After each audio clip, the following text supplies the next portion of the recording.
عمار الجايح ما يربي دجاج لا يجيب عروس. حكاية عمار الجايح يحكى والله أعلم أنه كانت امرأة أرملة تعيش وحدها في كوخ صغير على أطراف قرية نائية. ما كان لها في الدنيا غير ولدها عمار، فتى في 16 من عمره، لا هو بطفل يعلم ولا برجل يعتمد عليه، لكنه والحق يقال كان لا يجدي نفعا ولا يفلح في شيء، حتى صار الناس إذا أرادوا أن يضربوا مثلا في الجهل قالوا كيما عمار الجايح.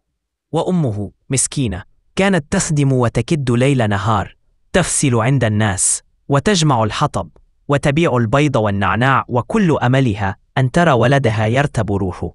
لكن هيهات، في يوم من الأيام فرجت الأم إلى السوق وقالت لولدها يا ولا اسطح، وربط أرجلهم بخيط رقيق وصفهم فوق السطح. وإنه طلعهم فوق السطح لا يشوفهم العقاب، لا يطيحوا من السطح، وربط أرجلهم بخيط رقيق وصفهم فوق السطح كما تصف الحجارة. ثم دخل إلى البيت وغطى في نوم عميق. رجعت الأم بعد سويعات تسأل عن الدجاجة وصغارة، فأجابها عمار مزهوما ارتاح يما، نرت فيهم عقل، طلعتهم للسطح وربطتهم مليح، العقاب ما يقدرش يوصلهم. لكن لما طلعت الأم تبحث عنهم لم تجد غير الريش يطير في الهواء والعقاب يحلق بعيدا شبعان. جلست الأم تبكي وتنوح وتلطم وجهها، يا خويا يا وليدي، بدل ما يدي العقاب دجاجة واحدة انت عطيتوهم كامل، حرمتنا البيض، منين نرجع دجاجة هادي؟ شافوها الجيران تبكي وقالوا لها ماشي هكذا يا خالتي، زوجيه، يمكن كي يتزوج يعقل والمرأة تعلمه الحيلة والتدبير. فقالت الأم هادي هي، يمكن ربي يجيب الخير. أخذته معها لقرية بعيدة ما يعرفهم فيها أحد، لعله يظفر بعروس، وهناك أوصته قبل الدخول عمار ما تهدرش بزاف، خليكي النحلة، كلامك عسل، ما تخرجش عفسة تعيبنا، مفهوم؟ هز رأسه وقال مفهوم. دخلوا عند أهل العروس استقبلوهم بالترحاب وقعدوا يتحدثوا. فقال أبو العروس فوجدته راقدا فوق البيض يدفيه ويقول لازم يفكس. قلت نعاون الدجاجة يما. فهزت الأم رأسها وقالت راح عقلي. في تلك اللحظة مر فارس على جواده، رأى الأم تبكي فقال ما بك يا خالة؟ فروت له الحكاية من أولها. تنهد الفارس، نزل عن فرسه وقال هذا ما يصلح لا لزواج لا لحياة لا لشيء، ثم سل سيفه وقطع رأس عمار. ويقال إن الأم صرخت صرخة حرقة ثم سكنت وقالت يمكن ربي كتب هكذا، لكن قلبي ما قدرش. ومن يومها صار الناس يقولون ما تخلي الجايح يسوس لا يربي دجاجا لا يجيب عروس. واشراك يا عمار؟ فقال عمار زز تخدم ولا تقرأ؟ وبقي يزمر كأنه نحلة وسط الجلسة، حتى احمر وجه الأم الخجل وقالت راه خجول شوية، ما زال ما يتهنى في الهضرة. وما إن قام عمار لقضاء حاجته حتى مر بجانب النساء في المطبخ وجدهن يدهن السمن على الخبز، فسال لعابه ومد يديه يخبئ السمن في عباءته ويحشوه تحت الحزام. وعند العودة للدار قال لأمه شستي يا يما؟ جبت لك الدهان، منين جبتي يا الجايح؟ فروالها حكايته، ضربت يدها على رأسها وبدأت تبكي من جديد. وجاء يوم العرس وكان لعمار تصرف أعجب، خبأ أحشاء الخروف في ملابسه وقال نهديهم لعروستي، تعرف باللي نحبها. لكن الدم سال من بين طيات ثوبه وفاحت منه روائح تنفر الوحوش، ففزعت العروس وهربت من نافذة الحمام إلى بيت أهلها. وحين تأخرت فهمت الأم المصيبة وعلنت أن الفضيحة لحقتهم، فحزنت حزنا عظيما وقالت ماشي راجلي، ماشي راجل بنت الناس، حتى خروف ما يعرف يذبحه.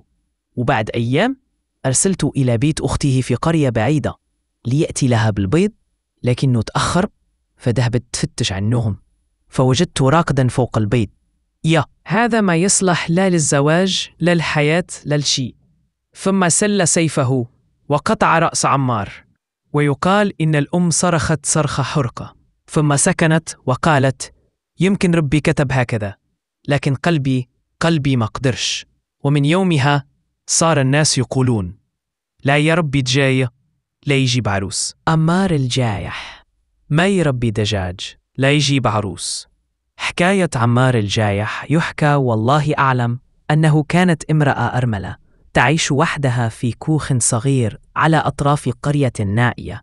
ما كان لها في الدنيا غير ولدها عمار، فتى في 16 من عمره، لا هو بطفل يعلم ولا برجل يعتمد عليه، لكنه والحق يقال كان لا يجدي نفعا ولا يفيح في شيء، حتى صار الناس إذا أرادوا أن يضربوا مثلا في الجهل قالوا: كيما عمار الجايح. وأمه مسكينة كانت تخدم وتكد ليل نهار، تفسل عند الناس وتجمع الحطب وتبيع البيض والنعناع، وكل أملها أن ترى ولدها يرتب روحه. لكن هيهات، في يوم من الأيام خرجت الأم إلى السوق وقالت لولدها: يا ولا اسطح، وربط أرجلهم بخيط رقيق وصفهم فوق السطح. وإنه طلعهم فوق السطح لا يشوفهم العقاب، لا يطيحوا من السطح، وربط أرجلهم بخيط رقيق وصفهم فوق السطح كما تصف الحجارة. ثم دخل إلى البيت وغطى في نوم عميق. رجعت الأم بعد سويعات تسأل عن الدجاجة وصغارة، فأجابها عمار مزهوما: ارتاح يما، نرت فيهم عقل، طلعتهم للسطح وربطتهم مليح، العقاب ما يقدرش يوصلهم. لكن لما طلعت الأم تبحث عنهم لم تجد غير الريش يطير في الهواء والعقاب يحلق بعيدا شبعان. جلست الأم تبكي وتنوح وتلطم وجهها: يا خويا يا وليدي، بدل ما يدي العقاب دجاجة واحدة انت عطيتوهم كامل، حرمتنا البيض، منين نرجع دجاجة هادي؟ شافوها الجيران تبكي وقالوا لها: ماشي هكذا يا خالتي، زوجيه، يمكن كي يتزوج يعقل، والمرأة تعلمه الحيلة والتدبير. فقالت الأم: هادي هي، يمكن ربي يجيب الخير. أخذته معها لقرية بعيدة ما يعرفهم فيها أحد، لعله يظفر بعروس، وهناك أوصته قبل الدخول: عمار ما تهدرش بزاف، خليكي النحلة، كلامك عسل، ما تخرجش عفسة تعيبنا، مفهوم؟ هز رأسه وقال: مفهوم. دخلوا عند أهل العروس، استقبلوهم بالترحاب وقعدوا يتحدثوا. فقال أبو العروس: فوجدته راقدا فوق البيض يدفيه ويقول: لازم يفكس. قلت: نعاون الدجاجة يما. فهزت الأم رأسها وقالت: راح عقلي. في تلك اللحظة مر فارس على جواده، رأى الأم تبكي فقال: ما بك يا خالة؟ فروت له الحكاية من أولها. تنهد الفارس، نزل عن فرسه وقال: هذا ما يصلح لا لزواج لا لحياة لا لشيء. ثم سل سيفه وقطع رأس عمار. ويقال إن الأم صرخت صرخة حرقة ثم سكنت وقالت: يمكن ربي كتب هكذا، لكن قلبي ما قدرش. ومن يومها صار الناس يقولون: ما تخلي الجايح يسوس لا يربي دجاجا لا يجيب عروس. واشراك يا عمار؟ فقال عمار: زز تخدم ولا تقرأ؟ وبقي يزمر كأنه نحلة وسط الجلسة، حتى احمر وجه الأم الخجل وقالت: راه خجول شوية، ما زال ما يتهنى في الهضرة. وما إن قام عمار لقضاء حاجته حتى مر بجانب النساء في المطبخ، وجدهن يدهن السمن على الخبز، فسال لعابه ومد يديه يخبئ السمن في عباءته ويحشوه تحت الحزام. وعند العودة للدار قال لأمه: شفتي يا يما؟ جبت لك الدهان، منين جبتي يا الجايح؟ فروالها حكايته، ضربت يدها على رأسها وبدأت تبكي من جديد. وجاء يوم العرس وكان لعمار تصرف أعجب، خبأ أحشاء الخروف في ملابسه وقال: نهديهم لعروستي، تعرف باللي نحبها. لكن الدم سال من بين طيات ثوبه وفاحت منه روائح تنفر الوحوش، ففزعت العروس وهربت من نافذة الحمام إلى بيت أهلها. وحين تأخرت فهمت الأم المصيبة وعلنت أن الفضيحة لحقتهم، فحزنت حزنا عظيما وقالت: ماشي راجل بنت الناس، حتى خروف ما يعرف يذبحه. وبعد أيام أرسلت إلى بيت أخته في قرية بعيدة ليأتي لها بالبيض، لكنه تأخر، فذهبت تفتش عنهم فوجدته راقدا فوق البيت. هذا ما يصلح لا للزواج لا للحياة لا لشيء. ثم سل سيفه وقطع رأس عمار. ويقال إن الأم صرخت صرخة حرقة، ثم سكنت وقالت: يمكن ربي كتب هكذا، لكن قلبي ما قدرش. ومن يومها صار الناس يقولون: لا يا ربي جاي لا يجيب عروس. هذا ما يصلح لا للزواج لا للحياة لا لشيء.